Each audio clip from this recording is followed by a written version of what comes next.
Y ahora, ¿cómo es este disparate de la canasta de monedas que quiere poner el gobierno de Milei? O que dice que va a anunciar. Bueno, ¿cómo es esto que cada uno va a elegir la moneda que quiere en un mercado libre y totalmente liberado, etcétera? ¿Es cierto esto? Y no, porque se está desde hace mucho tiempo en una economía con una persistente devaluación del peso, mecanismos decididos por los dueños de los mercados que conducen a una devaluación sistemática del peso. Entonces, ¿qué pasaría? Miren, por ahí hay muchos que no se acuerdan, o muchos que no la vivieron, o muchos a quienes no le han contado. Cuando se salió de la convertibilidad en el 2002, que yo siempre digo que fue el momento de renacimiento de la Argentina, enero del 2002, salir de esa trampa tenebrosa de la convertibilidad, todos, obviamente algunos en mayor cuantía, otros en menor, todos en sus billeteras tenían patacones, pesos, dólares, lecops, etcétera, y papelitos de colores. En ese momento había una incertidumbre tan grande que no se sabía qué iba a pasar, qué es lo que todos los habitantes del país querían tener frente a ese nivel de incertidumbre. Y dólares, ¿qué vas a querer? Si no sabes si la inflación va a ser del 60%, 50%, 1000%, 8000% o va a explotar el país en 1000 pedazos. Estuvimos en un momento muy cerca de la disolución nacional. Muy parecido a lo que quiere hacer el gobierno de Milei. Entonces, ¿había libertad en ese momento para elegir? No, era una cuestión totalmente dirigida. ¿Se entiende? Del mismo modo, durante los gobiernos kirchneristas, de los gobiernos de Néstor Kirchner y Cristina Fernández de Kirchner, desde el 2003 hasta el 2015, con una sola excepción que lo marcó la devaluación no planificada de enero del 2014, que fue un golpe económico, pero durante todo el periodo, ¿qué pasaba?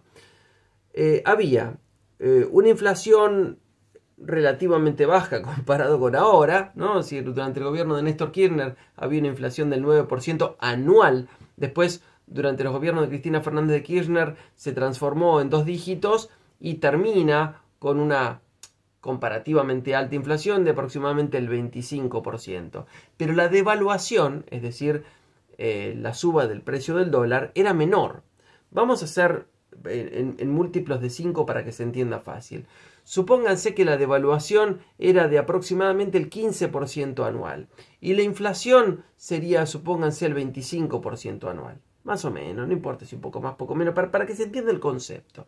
La tasa de interés en pesos era más o menos parecida a ¿qué? A la inflación. Muy bien. Entonces era más o menos del 25% anual.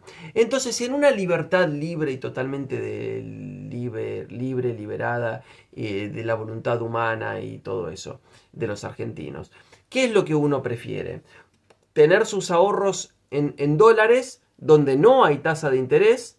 ¿O tener ahorros en pesos donde la tasa de interés supera la tasa de evaluación? Vale decir, el capital va aumentando también en dólares.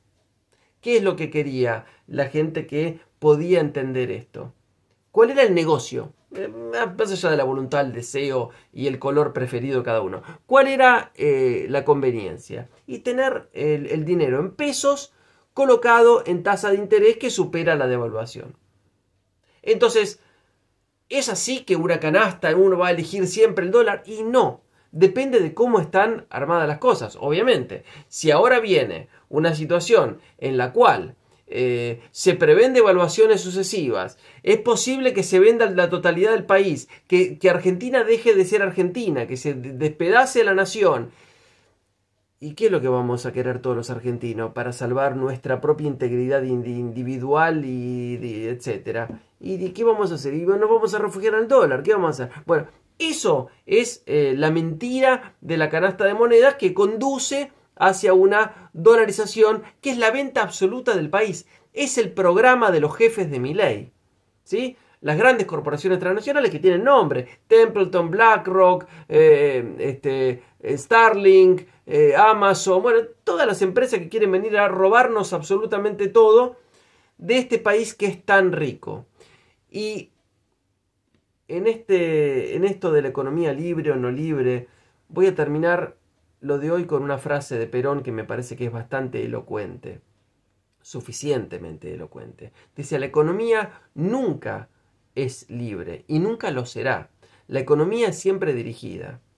O la dirige el Estado, vale decir, el pueblo organizado a través del Estado para controlar a las corporaciones oligopólicas y transnacionales, etcétera, que nos quieren venir a robar. Entonces, sería, la economía nunca es libre, siempre dirigida. O es dirigida por el Estado, o por el pueblo a través del Estado, para conseguir la grandeza de la nación y la felicidad del propio pueblo, y si no, es dirigida por los grandes consorcios transnacionales financieros, que van a destruir a las naciones y conseguir la desdicha de sus habitantes, consiguiendo una infelicidad absoluta. Bueno, de eso se trata.